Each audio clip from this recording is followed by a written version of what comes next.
Hello student, myself Neeraj Singh and welcome in Scientia Physica channel. तो जैसे कि student आप लोग देख रहे हैं, मैं क्लास 12 के न्यूमेरिकल्स करा रहा हूँ और जो चैप्टर है that is a solution.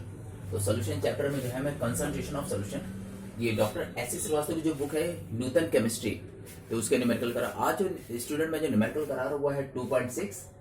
Doctor S C Srivastava की बुक है ये 2.6, 2.7, 2.8, 2.9, 2.11, 2.14, 2.15, 2.16, ये 8 क्वेश्चन पूरे मैं न्यूमेरिकल से कर रहा हूँ। तो पहले है 2.6, मैं पहले आपको रीडिंग लगा के बता रहा हूँ स्टूडेंट। ये क्वेश्चन क्या है 2.6 में स्टूडेंट इसने बोला है, या the question is calculate the mole fraction of the water in a mixture of 12 gram of water, 108 gram of acetic acid and 92 gram ethyl. देखिए तीन चीज है स्टूडेंट, इसमें एक वाटर है, एसिटिक एसिड एंड आपका जो है आपका एथिल अल्कोहल। और इसमें जो वाटर का जैसे इसने मोल फ्रैक्शन पूछा, क्या पूछा?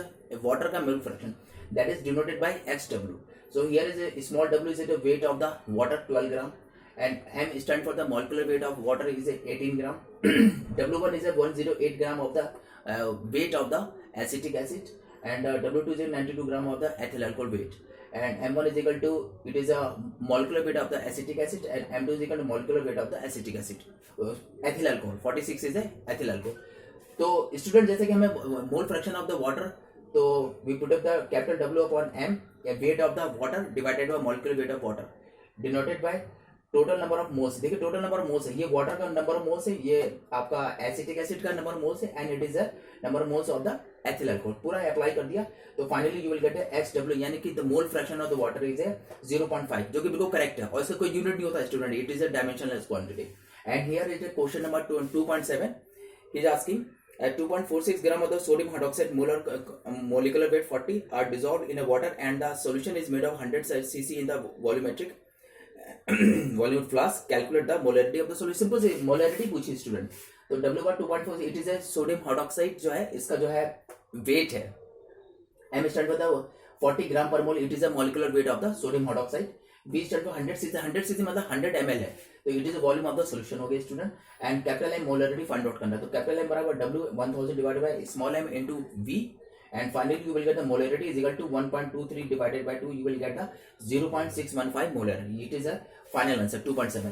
Now next is a 2.8 question. He is asking concentration nitric acid used in the laboratory reagent is usually 69% by the mass of the nitric acid. Calculate the volume of the solution which contain 23 gram nitric acid. Density of the concentrated nitric acid solution 1.41 ग्राम पर cc। तो student इसमें 69 बार weight by wait इसमें percentage दे रखा solution का, and wait जो है nitric acid 23 ग्राम है, तो 69% का मतलब ये कि 100 ग्राम सोल्यूशन में 69 ग्राम क्या नाइट्रिक एसिड है। तो 69 ग्राम का वॉल्यूम निकालने के लिए क्या, it is A mass upon density लगा दिया, तो मास जैसे कि परसेंटेज है तो 100 अपॉन 1.41 कर दिया, तो finally you will gate mass upon density, volume निकाला है, तो वॉल्यूम 100 अपॉन 440। लेकिन हमको कितने ग्राम का निकालना है, 23 ग्राम का निकालना वॉल्यूम, तो 23 ग्राम का जो निकलेगा वो 100 इंटू 23 अपॉन 1.41 इंटू 69 इजिकल, ये वॉल्यूम है। ये स्टूडेंट का 23 ग्राम का क्या चीज है, ये वॉल्यूम निकाला है, और वॉल्यूम है, इसको जब सॉल्व करेंगे तो finally you will get the volume 23.64 millilitre, it is the volume of the solution of the nitric acid.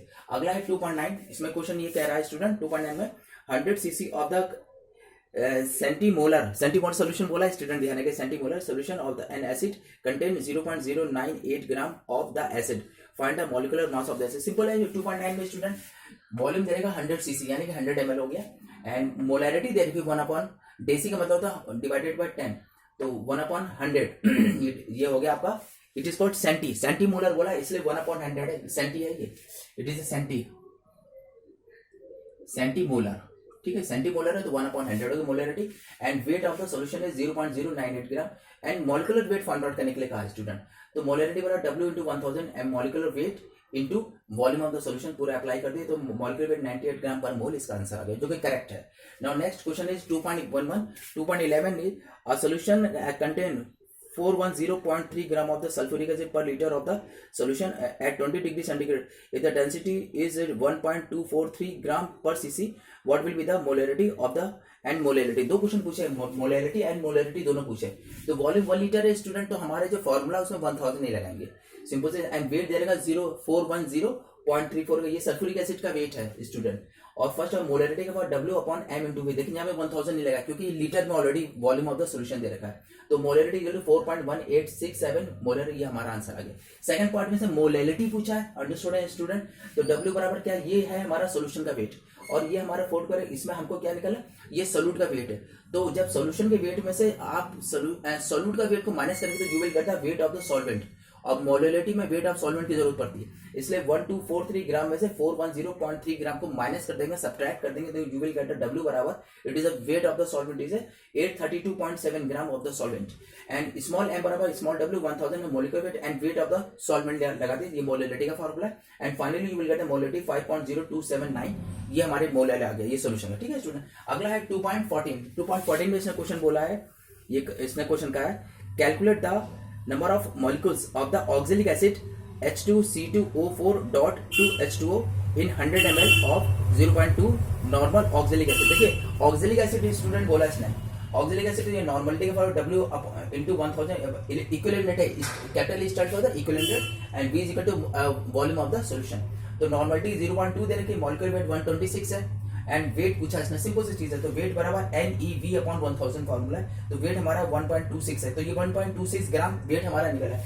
अब इस ये जानते हैं कि हम लोग, आप लोग मोल कॉन्सेप्ट जानते हैं कि अगर मॉलिक्यूलर वेट के बराबर ग्राम में कोई भी सब्सटेंस लिया जाए तो उसमें जो नंबर ऑफ मॉलिक्यूल्स होते हैं वो कितने होते हैं, एवोगाड्रो नंबर 6.023 इंटू 10^23, तो 6.02 इंटू 23 के नंबर ऑफ एवोगाड्रो नंबर के बराबर, और हमारे पास कितना आ रहा है 1.26 ग्राम आ रहा है। तो अगर ऑक्जेलिक एसिड का जो मॉलिक्यूलर वेट 126 ग्राम होता है, तो 126 ग्राम ये नंबर ऑफ मोल्स ये होंगे आपके मॉलिक्यूल्स के कितने 6.02 into 10^23, it is Avogadro number.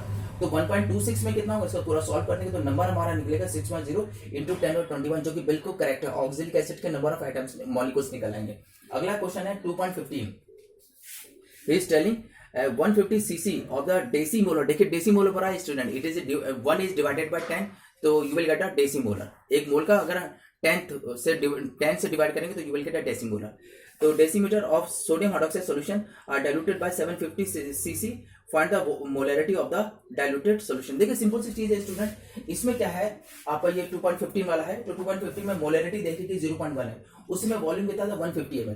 अब हमने क्या डाइल्यूशन का, डाइल्यूशन का मतलब होता है स्टूडेंट अगर किसी सोल्यूशन में आप सॉल्वेंट को मिक्स करें, क्या करें सॉल्वेंट को, तो सॉल्वेंट को मिक्स करें तो मोलैरिटी बदल जाती है, तो M2 बराबर क्वेश्चन मार्क एंड V2 बराबर 750 ml है, ये ml है स्टूडेंट, ये ml बन गया। तो अब हमारा फॉर्मूला होता है M1V1 is equal to M2V2, और ये स्टूडेंट जो बराबर होता है, ये बराबर होता है नंबर ऑफ मोल, क्या बोलते हैं इसको, नंबर ऑफ मोल, तो ये नंबर ऑफ मोल के बराबर होता है। तो ये फॉर्मूला अप्लाई कर देंगे तो M2 बराबर हो जाएगा M1V1 डिवाइडेड बाय V2, तो ये पूरा सॉल्व करेंगे तो मोलैरिटी जो हमारी जो नए सॉल्यूशन बने after dilution you will gate 0.02 molar, ये निकला, ये 2.15 था। अब हम करने जा रहे हैं 2.16 में स्टूडेंट ये कह रहा है 1 टन बोला, देखिए 1000 यानी 10⁶ ग्राम tons of the air 2 into 10⁻³ gram of carbon as smoke, calculate the concentration of the carbon in ppm। ppm मुझे सिंपल सी चीज है, ये टोटल वेट ये एयर का 1 टन यानी कि 10⁶ ग्राम बोल सकते हैं, और स्मॉल w कार्बन का कितना देखा, ये कार्बन का है स्टूडेंट, ये किसका है कार्बन का, दैट इज 2 into 10⁻³ ग्राम हो गया। ppm पूछा, फॉर्मूला है ppm बराबर small w the wait of the carbon into 10⁶ divided by total weight of the air, ये पूरा लगा दिया, तो finally you will gate ppm बराबर आएगा 2 into 10⁻⁶ ppm, यानी पार्ट्स पर मिलियन निकला। तो ये कार्बन का एयर में हमारा पार्ट्स निकला। अब स्टूडेंट मैंने आपका जो ये न्यूमेरिकल्स करा, ये न्यूमेरिकल्स में आपको दिखाई दे रहा हूँ, इसको आप देख लीजिएगा, और ये डॉक्टर एच श्रीवास्तव की नूतन केमिस्ट्री उसकी मैं न्यूमेरिकल करा रहा हूँ, और जो कंसंट्रेशन ऑफ सॉल्यूशन इसके मैं न्यूमेरिकल्स में नहीं कराए, तो ये मैं आपको क्वेश्चन अभी आपको दिखाई दे रहा है, ठीक है ओके। हाँ जैसे कि स्टूडेंट आप देख रहे हैं 2.6, 2.7 और 2.8 ये क्वेश्चन है, और ये क्वेश्चन मैं डॉक्टर एस श्रीवास्तव के उसमें से करा रहा हूँ, ये आपको दिख रहा होगा। इसके बाकी क्वेश्चन और दिखा रहा हूँ मैं आपको। हाँ बाकी स्टूडेंट जैसे आप देख रहे हैं 2.9, 2.11, 2.14, 2.15, 2.16, तो ये स्टूडेंट आपको ये क्वेश्चन दिख रहे हैं, ये मैंने आपको करा दिए, इसको ध्यान से देख लीजिए, ये क्वेश्चन आप लोग कर लीजिएगा, ठीक है। तो स्टूडेंट अगर मेरा लेक्चर आपको अच्छा है तो लाइक और subscribe, bell icon for notification दबा दीजिएगा स्टूडेंट, और इसको सब्सक्रिप्शन जरूर कर दीजिएगा, और बेल आइकन जरूर दबा दीजिएगा स्टूडेंट। Okay bye bye.